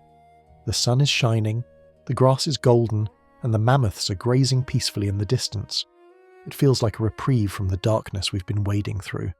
But on the road just north of the city near the Lorius farm, a scene is unfolding that proves horror doesn't always need a dungeon. Sometimes it just needs a broken wagon wheel and a very, very strange man in a jester's outfit. You hear him before you see him, a high-pitched, erratic voice arguing with a farmer. But good sir, kind sir, it is but a simple matter of a wheel. This is Cicero. He is small, dressed in the garish red and black motley of a court jester, and he is vibrating with an energy that is equal parts manic joy and suppressed violence. He is stranded. His wagon has thrown a wheel, and Vantus Lorius, the local farmer, is refusing to help. Lorius thinks the little man is crazy. He's right. But he's also making a fatal mistake by annoying him. Cicero tells you he is transporting his mother. He speaks of her with a reverence that borders on worship. Poor mother. She's been dead for quite some time, you see. It sounds like a metaphor, or perhaps the ramblings of a grieving son carrying a coffin to a family plot. But if you have played the Dark Brotherhood questline, or if you simply have a bad feeling about the size and shape of that crate on the wagon, you know the truth. Inside that wooden box is the Night Mother. She isn't just a corpse, she is the unholy matron, the bride of Sithis, the spiritual conduit for the entire Dark Brotherhood. She is a shriveled, mummified husk of a woman who whispers the names of targets into the ears of her listener, and Cicero, he is the Keeper. He is the guardian charged with oiling her cadaver, reciting the ancient prayers, and transporting her to her new home. This brings us to the core in-game fact regarding the quest Dealead Burial. It is a small, easily missed encounter, but it sets the stage for the entire Brotherhood arc. You have a choice. You can convince Lorius to lend Cicero the tools to fix the wheel. If you do, Cicero is ecstatic. He dances, he pays you, and he continues on his way to the Falkreath Sanctuary. Later, if you visit the farm, the Lorius family is still alive, oblivious to how close they came to slaughter. However, if you report Cicero to the guard for being suspicious, the guard arrests him or forces him to move on. But if you return to the farm a few days later, the Lorius family is dead. Vantus and his wife are slaughtered. The house is tossed. It's a silent, brutal confirmation that Cicero does not take rejection well. It establishes him immediately as a chaotic force who values his mother above all human life. But who is Cicero, really? Why is a master assassin dressed like a fool? The obscure lore tidbit lies in Cicero's journals, specifically the 5 volumes you can find in his room in the sanctuary later. They chronicle his descent from a cold, professional assassin to the giggling madman we meet on the road. Years ago in Cyrodiil, the Brotherhood was crumbling. The sanctuary was destroyed. Cicero was one of the last survivors. He was a brilliant killer, disciplined and deadly. But then came his final contract before taking on the role of Keeper. He was hired to kill a jester. The target was a man whose laughter was infectious, a man who brought joy to everyone he met. Cicero stalked him, learned his routine, and eventually slit his throat. But something about the kill broke him. The silence that followed the jester's death was too loud. The void left by the laughter was too deep. Slowly, Cicero began to adopt the persona of his victim. He started wearing the clothes. He started telling the jokes. He started laughing to fill the silence. The journals show a terrifying progression of schizophrenia, or perhaps a magical curse, where the personality of the killer and the victim merged into the Fool of Hearts. Fan debates surrounding Cicero are some of the most heated in the Skyrim community. He is the Marmite character. You either love him or you absolutely loathe him. Some players find his voice acting grating and his antics annoying, opting to kill him the moment the game allows it. Others view him as the most loyal and tragic figure in the faction. The debate centres on the concept of the Keeper. Cicero is annoying, yes, but he is the only one in the Falkreath Sanctuary who actually follows the tenets of the Dark Brotherhood. Astrid, the leader, has abandoned the 5 tenets. She ignores the Night Mother. She runs the Brotherhood like a generic mercenary guild. Cicero represents the old ways. He is the fundamentalist returning to purge the heretics. He is the conscience of the guild, wrapped in the guise of a lunatic. Fans also point out a fun little Easter egg in his journals. He mentions posing as an adoring fan to get close to a target in the Imperial City arena. This is a direct nod to the adoring fan from Oblivion, the annoying wood elf who follows the Grand Champion around.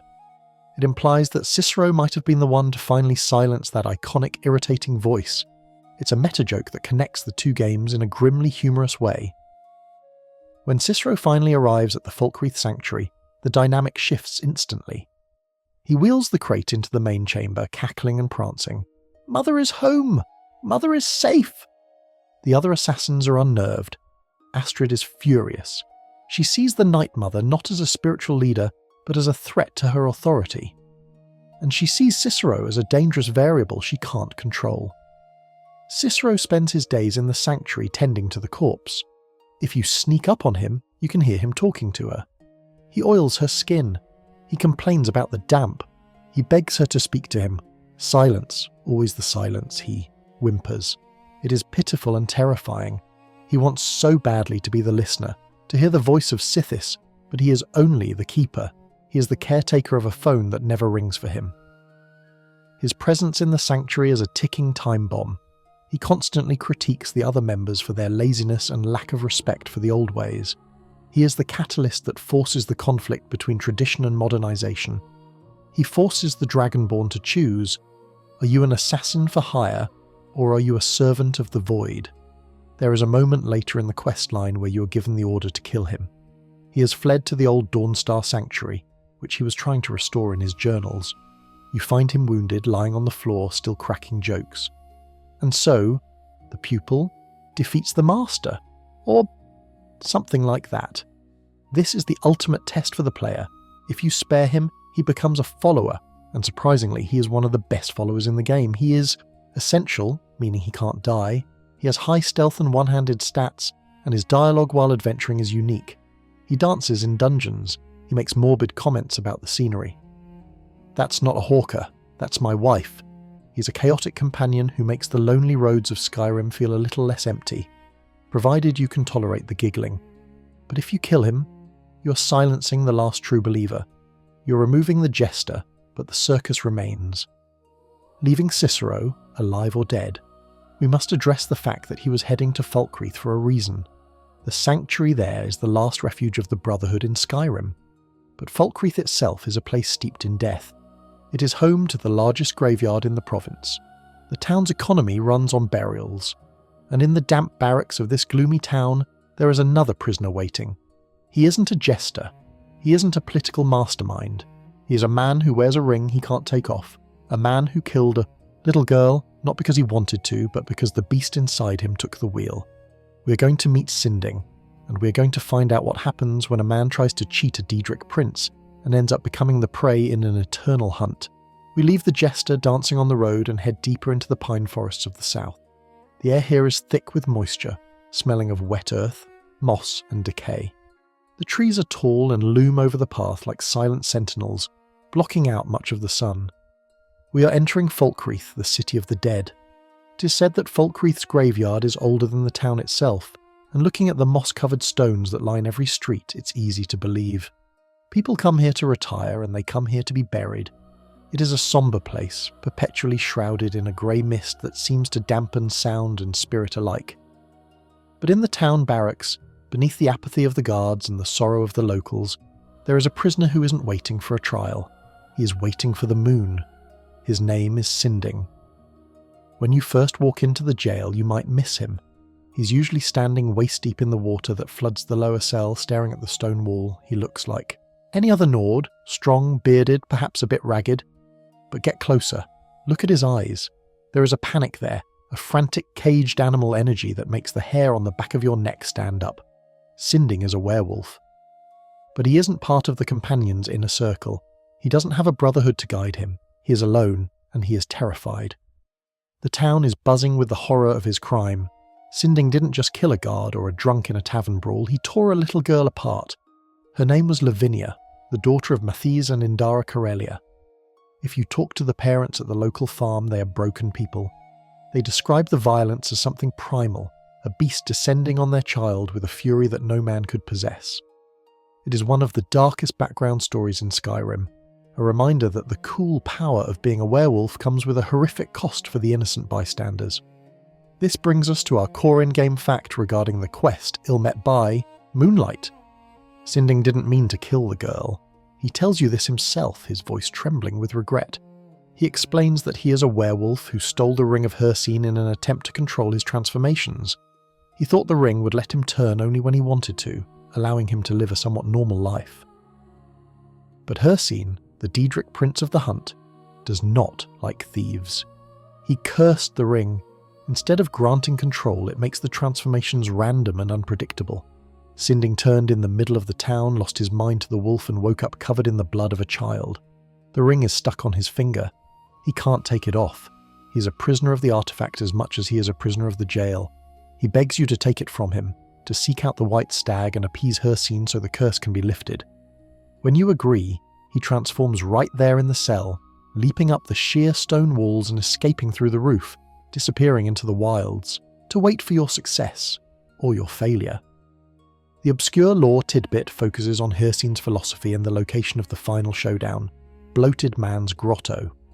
This cave is a sanctuary dedicated to Hircine, a place of ancient worship. But the name Bloated Man refers to a statue found in previous games, likely representing a form of Hircine or a legendary hunter. The lore emphasizes that Hircine is not evil in the malicious sense of Molag Bal or Mehrunes Dagon. He is immoral. He represents the natural order of predator and prey. To Hircine, Sinding isn't a murderer. He is a prey animal who has made the hunt interesting. The tragedy of the little girl is irrelevant to the prince. Only the chase matters. This is why Hircine is often considered the most fair of the Daedra. He never cheats, he just sets brutal rules. Once you hunt the white stag and commune with the aspect of Hircine, the prince gives you a choice. Hunt Sinding and skin him, or help Sinding kill the other. Hunters and spare him. This leads to the climax in the grotto, which is bathed in a surreal, blood-red moonlight. It is a stunning visual, creating an atmosphere of dreamlike violence. The fan community has a fascinating relationship with this quest, largely due to a well-known exploit that has become accepted fanon. It is possible to get both rewards. Hircine offers the Saviour's Hide, magic armor, if you kill Sinding, and the Uncursed Ring of Hircine, unlimited werewolf transformations, if you spare him. Clever players figured out that you can help Sinding kill the hunters, get the ring, and then immediately turn around and kill Sinding to get the hide. What makes this interesting is Hircine's reaction. In most quests, double-crossing a deity gets you smited, but Hircine, he approves. If you kill Sinding after helping him, Hircine essentially says, "Well played, the prey thought it was safe and you struck." That is the essence of the hunt. It reinforces the lore that Hircine respects cunning and strength above all else, even if it means betraying a temporary ally. However, from a narrative standpoint, the choice defines the Dragonborn's morality regarding monsters. Sinding is sympathetic. He is remorseful. He promises to live in the wilds, far from people, and never hurt anyone again. He wants to be a good monster. But can you trust a werewolf? Can you trust a man who has already killed a child, even if it was an accident? The hunters in the cave shout that he is a beast that needs to be put down. Are they wrong? Or are they just cleaning up a mess that Sinding created? If you spare him, Sinding stays in bloated man's grotto. He paces the stream, eating deer and living in isolation. If you visit him later, he's peaceful. He seems to have found a balance, but the shadow of the dead girl in Falkreath remains. You saved the killer to save his soul, but justice for Lavinia was denied. If you kill him, the fight is brutal. Sinding is a powerful werewolf, and he fights with the desperation of a man who knows this is the end. When he falls, you have to skin him. It is a visceral, gruesome act. You are literally peeling the skin off a sentient being you just spoke to. Hircine turns that bloody pelt into the saviour's hide, a trophy to wear. It's a grim reminder that in the eyes of the Daedra, we're all just meat waiting to be worn. Leaving Falkreath, the mist seems to cling a little tighter. We have dealt with the beast in the cell, but we have also peered into the nature of the hunt. We have seen that sometimes the monster isn't the one with the claws, but the prince pulling the strings. But not all killers are victims of curses. Some choose their path with clear eyes and cold hearts. Some kill not for bloodlust or survival, but for the most banal reason of all, greed. We leave the forests and head east, to the golden autumn woods of the Rift, to Riften. It is a city of thieves, yes, a city of pickpockets and artists. But deep within the sewers, in the heart of the Thieves' Guild, there is a rot that threatens to destroy the organisation from the inside out. There is a man who leads the guild, a man who smiles and calls you lad or lass, a man who wields a sword that freezes the blood. He didn't just steal from the rich, he stole from a god, and to cover his tracks, he murdered the only person who stood in his way. We leave the mossy graveyards of Falkreath and the primal anger of Hircine's hunt, travelling east to the golden forests of the Rift. The air here is crisp, smelling of autumn leaves and the brackish water of Lake Honrich. We are heading to Riften, a city that sits on the water like a wooden fortress of vice. It is a town of scams, shakedowns and shadows. But while the petty thieves pick pockets in the market and the Blackbriars bully the local businesses, there is a much deeper, colder evil rotting the city from beneath. We are descending into the Ratway, the labyrinthine sewers that serve as the headquarters for the Thieves' Guild. It is a damp, dripping place where the sun never shines, and that suits the current guildmaster just fine. His name is Mercer Frey. To the casual observer, and indeed to the new recruit, Mercer seems like the consummate professional. He is older, cynical, and ruthlessly efficient. He wields a glass sword with a chill that matches his personality, and he speaks with a weary arrogance that suggests he has seen it all. He runs the guild with an iron fist, constantly berating the members for their failures and bemoaning the string of bad luck that has plagued the organisation for decades. But Mercer Frey is not just a thief. He is a serial killer who preys on his own family. The Thieves' Guild has a strict code: never kill on the job. Killing brings heat. Killing brings the guards. It is bad for business. Mercer Frey violates this code not out of necessity, but out of a sociopathic need to protect his own greed. His victim count isn't random, it is precise, calculated, and intimate. The story of Mercer's villainy begins years before the Dragonborn arrives, with the murder of Gallus Desidenius, the previous guildmaster. Gallus was a scholar, a visionary, and Mercer's closest friend. He was also a nightingale, a sworn servant of the Daedric Prince Nocturnal. When Gallus began to suspect that Mercer was skimming from the guild's coffers, Mercer didn't try to hide it or flee. He arranged a meeting at the Snowvale Sanctum and put a sword through his friend's chest. This brings us to the core in-game fact that defines this betrayal: the curse. The Thieves' Guild has been in a downward spiral for 25 years, suffering from impossible bad luck. Jobs go wrong, contacts dry up, and members end up in prison. They blame it on the times, on the war, on the waning influence of the guild. But the truth is that Mercer Frey didn't just kill Gallus. He desecrated the Twilight Sepulchre. He stole the Skeleton Key. The Skeleton Key is a Daedric artifact belonging to Nocturnal. It is meant to be kept in the Sepulchre to keep the Ebonmere open, allowing luck to flow into the world for the Thieves' Guild. By stealing it, Mercer cut off the guild's lifeline. He damned his brothers and sisters to poverty and failure, just so he could have the ultimate lockpick. He has been watching them struggle, watching them doubt themselves, all while sitting on a pile of stolen gold and the very artifact that could save them.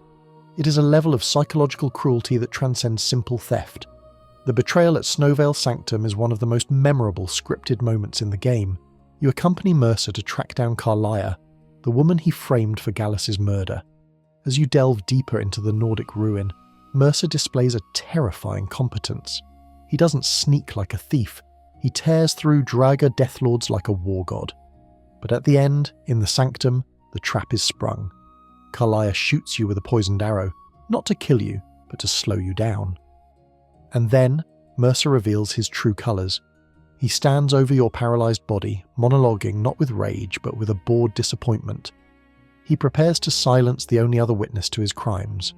"I'm sorry, lass," he says, or lad, "but you're becoming a nuisance." He stabs you and leaves you for dead in a tomb, the obscure lore tidbit. Here centres on the skeleton key itself and explains Mercer's terrifying power level. In the game mechanics, the skeleton key is just an unbreakable lockpick. It's handy but simple. However, in the lore and hinted at by Carlia, the key does much more than open physical doors. It unlocks metaphysical barriers. It can unlock potential. This explains why Mercer Frey is arguably one of the most dangerous combatants in Skyrim. He is a thief, yet he fights with the speed and ferocity of a master swordsman. He can turn invisible at will. He has unlimited resources. The lore implies that Mercer has been using the skeleton key to unlock his own limitations. He has unlocked skills he shouldn't have. He has unlocked doors to wealth that should be impossible to reach. He's essentially hacking reality with a Daedric tool. It transforms him from a greedy criminal into a magically enhanced super soldier who believes he is untouchable because in a very real sense he has the admin, codes to the universe. The fan community has long debated the difficulty of the final boss fight with Mercer. For many, he is the hardest humanoid boss in the game, far more difficult than Alduin or Harkon. He uses an invisibility potion, or ability, that makes him untargetable. He strikes with massive sneak attack damage, and he wields Chillrend, arguably the best one-handed sword in the game. The fight takes place in a flooding chamber, adding environmental pressure. Fans theorise that Mercer's difficulty spike is a direct representation of the skeleton key's power. He isn't just a high-level NPC, he is a cheater, and beating him feels like taking down a hacker in a multiplayer lobby. There is also a significant amount of debate regarding his motivation. Is he just greedy, or is he a nihilist? His dialogue in Erkenthan suggests a deep contempt for the honour among thieves ethos. "Honour is a fool's prize," he sneers. He views the guild not as a family but as a resource to be exploited until it runs dry. He represents the ultimate corruption of the thief archetype. He steals not to survive or for the thrill, but because he believes he is the only person in the world who matters. He is the embodiment of selfishness. The climax of his story takes place in the Dwemer ruin of Erkenthan. Mercer is there to steal the eyes of the Falmer, massive gemstones of incalculable value. He plans to take them and disappear, leaving the guild to rot and the Dragonborn to die. When you confront him, he is chipping the eyes out of a massive statue. The room begins to fill with water. The statue starts to collapse. It is a cinematic, chaotic battle. Mercer fights dirty, he taunts you, he disappears. He uses the full arsenal of a Master Nightingale against you, but his arrogance is his undoing. He believes the key makes him invincible, but he forgets that the key belongs to Nocturnal, and luck has a way of running out. When you finally strike him down, the water is rising, to the ceiling. You loot his body, taking the skeleton key and the eyes of the farmer, and escape as the cavern collapses. Mercer Frey is left to drown in the dark, crushed by the very ruins he sought to plunder. The aftermath of Mercer's death is a sobering realization for the guild. They weren't cursed by the gods, they were sabotaged by their leader. The poverty, the imprisonment, the failures, it was all Mercer. He killed the best of them, Gallus, exiled the loyalist, Carlia, and gaslit the rest. He is a reminder that the most dangerous knife isn't the one held by the enemy in front of you, but the one held by the friend standing behind you. With Mercer dead, and the skeleton key on its way back to the Twilight Sepulchre, the shadow over the guild begins to lift. But Riften has more than one monster hiding in its wooden halls. While Mercer Frey operated in the sewers, another killer operates from a prison cell much like Madanach, but with a far more personal and petty motivation. We leave the Ratway and head to the Riften jail. Here, in a well-furnished cell that looks more like a guest room, sits a man who has everything: money, influence, and a family name that strikes fear into the heart of every citizen. He is a Black Briar, and he is obsessed. He isn't plotting a revolution. He is plotting the death of a woman who dared to leave him. He is the toxic ex-boyfriend weaponized by unlimited wealth. His name is Sybille Blackbriar, and he proves that in Riften, even being locked up doesn't stop you from hurting the people you claim to love. We climb out of the ratway, shaking off the sewer damp and the lingering dread of Erkenthand, only to find ourselves in a place that is arguably just as corrupt, though much better lit. We are still in Riften, heading for the Mistvale Keep barracks and the city jail. But unlike the Sidna mine, where Madanach plotted in rags and stone dust, the prisoner we are visiting here lives better than most of the free citizens in the hold. Walk past the guards, who nod respectfully as you pass, likely paid off, and approach the primary cell. Inside, you don't find a man sleeping on a hay pile. You find Sybille Blackbriar. He is the eldest son of Maven Blackbriar, the de facto ruler of Riften, and arguably the most powerful woman in Skyrim. Sybille is lounging on a comfortable bed, sipping Blackbriar reserve mead surrounded by fine food. He's technically serving a sentence for murder, but in reality, he's on an extended, all-expenses-paid vacation from his responsibilities. Sybille, Blackbriar represents a different kind of serial killer profile, the domestic abuser protected by extreme wealth. He isn't a genius like Mercer Frey or a fanatic like Cicero. He is a spoiled, violent narcissist who believes people are property. And his current obsession is a woman named Svidie. When you speak to Sybille, he greets you with the casual arrogance of a man who knows he is untouchable. He explains his situation with a smirk. He's in jail because he murdered a man named Wolfwild. But he doesn't frame it as a crime. He frames it as a crime of passion, a justified reaction to a betrayal. Wolfwild was the brother of his fiancée, Svidie. According to Sybille, Svidie was unfaithful. When he confronted her, she fled. When her brother tried to stop him from pursuing her, Sybille killed him. This brings us to the core in-game fact for this section. Sybille wants you to finish the job. He gives you the quest, the Lover's Requiem. He tells you that Svidie has gone into hiding, likely, changing her name and appearance. He wants you to track her down. He claims he just wants to know where she is so he can send her a message, or perhaps try to win her back. But his tone betrays him.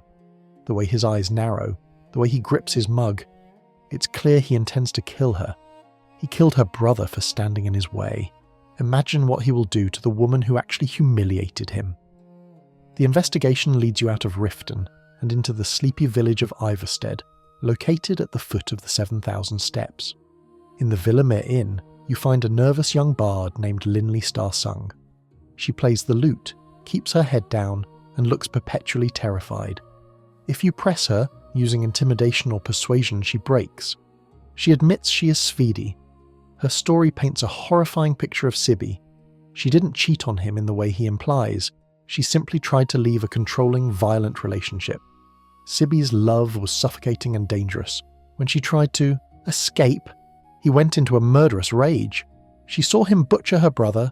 She knows that if he finds her, she is dead. She begs you not to tell him. "Please," she cries. "He'll kill me. I know he will." The obscure lore tidbit here involves the sheer reach of the Blackbriar family and why Sybille feels so safe orchestrating a hit from jail. If you look into the cut content and some of the game files, there are implications that Sybille was being groomed to take over the family business, but his temper made him a liability. Maven put him in jail not just to satisfy the law, but to put him in a timeout where he couldn't cause more public embarrassments. However, even in jail, he has access to the Dark Brotherhood.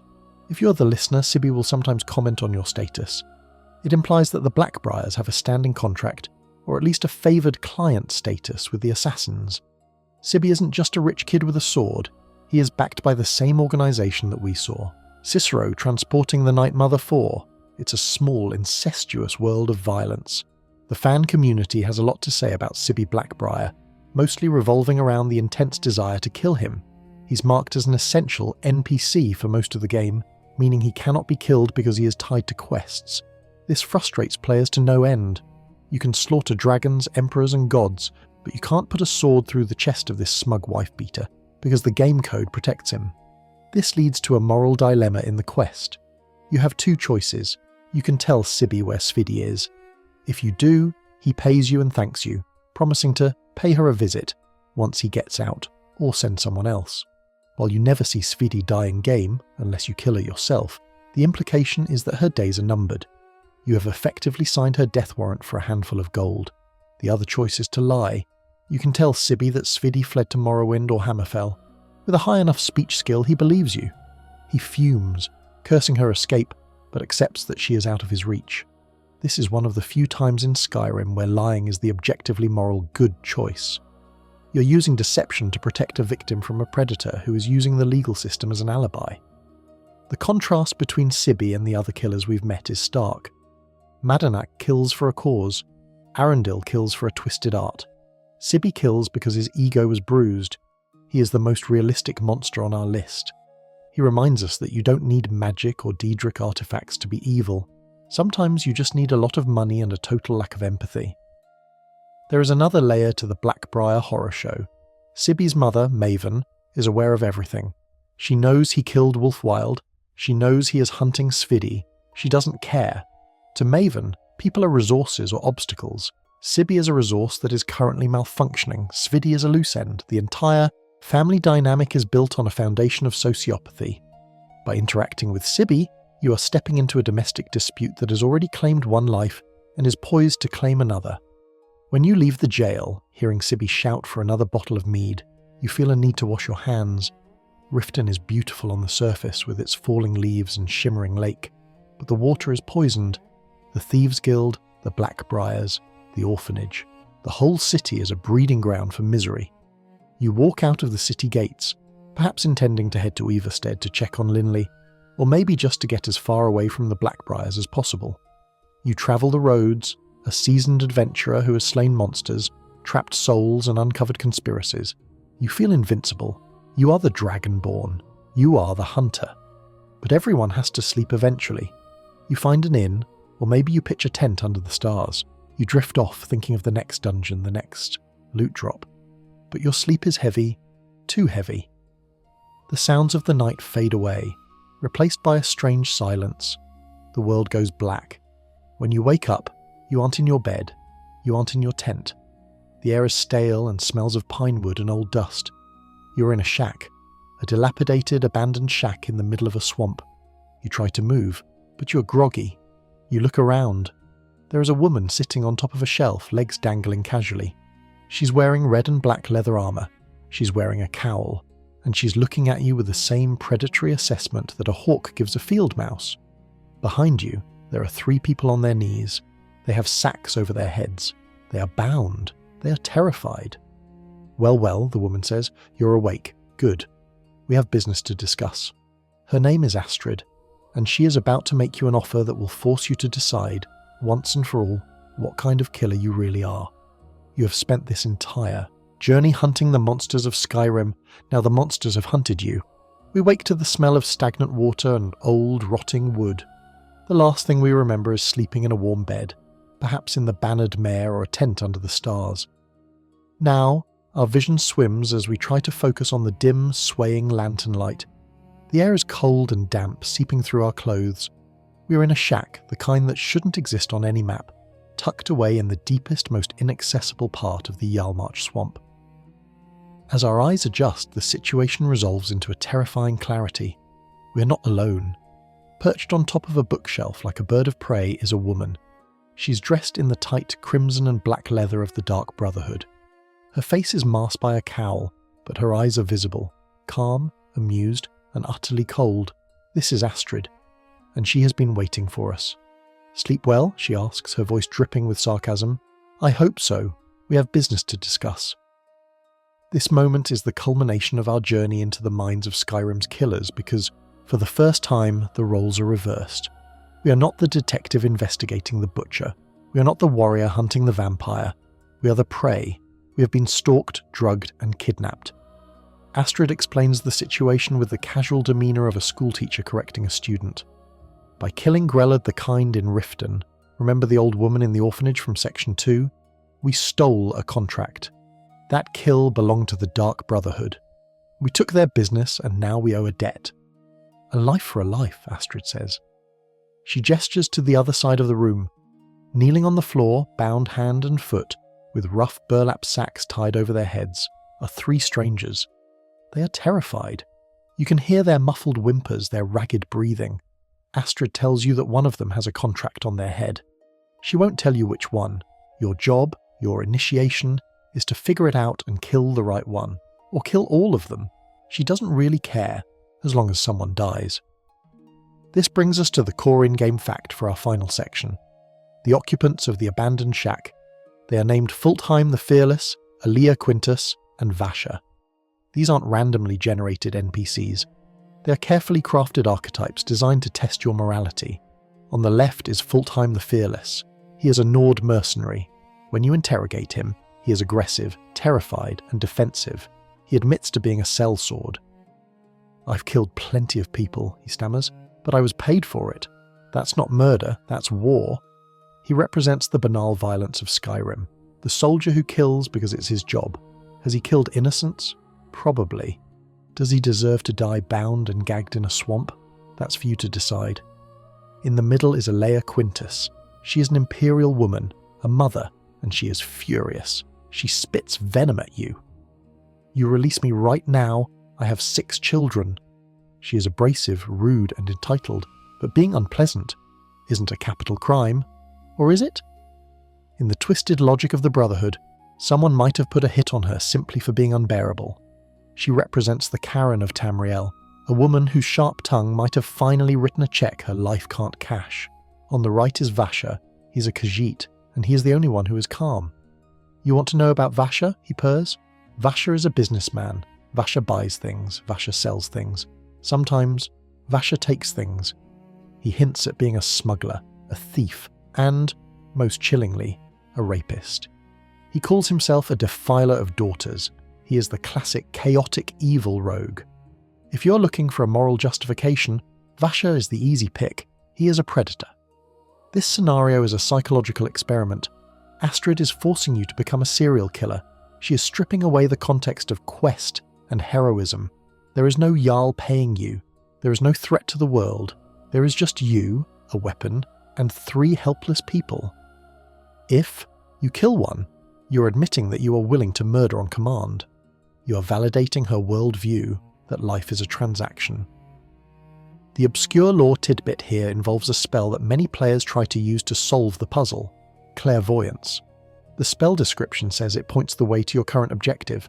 Clever players cast it in the shack, hoping the magical blue trail will point to the guilty party. But if you cast it, something fascinating happens.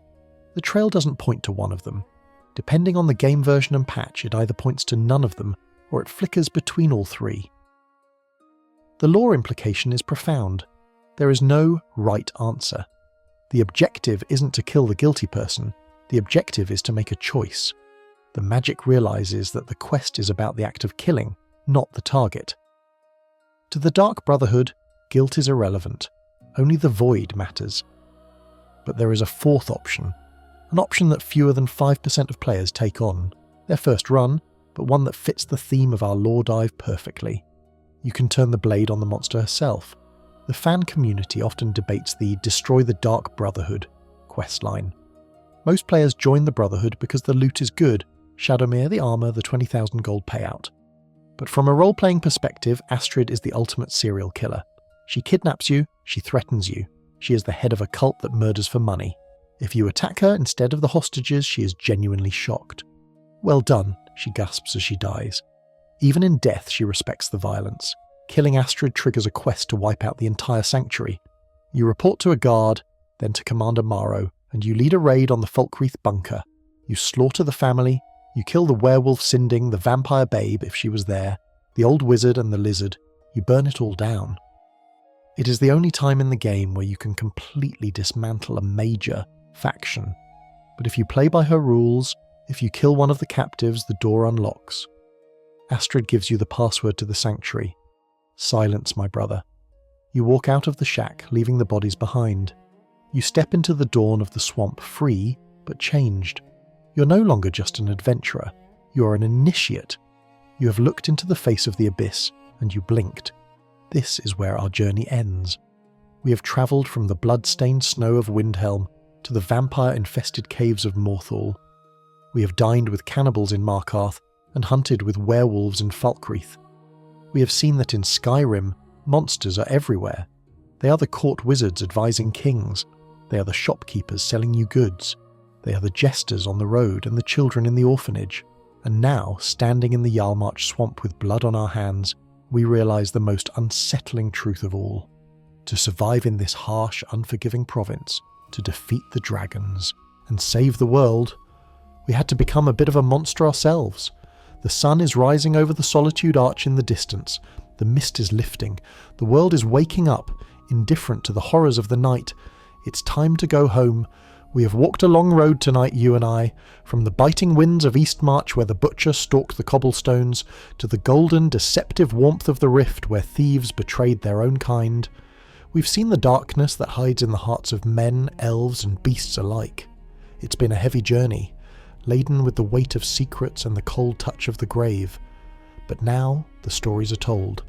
The journals are closed, the dungeons are cleared, and the ghosts have faded back into the Aetherius. The flickering torchlight of the crypts is replaced by the soft, steady glow of your own hearth. Imagine yourself back in your player home. Maybe it's Breeze Home in Whiterun, with the fire crackling and the smell of baking bread, warding off the chill, or perhaps Lakeview Manor, where the only sound is the wind in the pines and the gentle lapping of the water. You're safe here. The doors are locked. The weapons are mounted on the wall, silent and still. The armour is on its mannequin. The monsters we spoke of tonight, they are trapped in the past, trapped in the game code, unable to reach you. You have faced them all, understood them, and left them behind. Take a deep breath. Let the tension in your shoulders drop. Let the icy grip of Skyrim's winter melt away, replaced by the heavy, comforting warmth of your blanket. The dragons are sleeping on their mountaintops. The Draugr are silent in their barrows. The roads are empty, save for the peace of the night. You've earned this rest, adventurer. The world will still be there tomorrow with all its beauty and all its danger. But for now, the map is put away. The quest log is empty. Sweet dreams.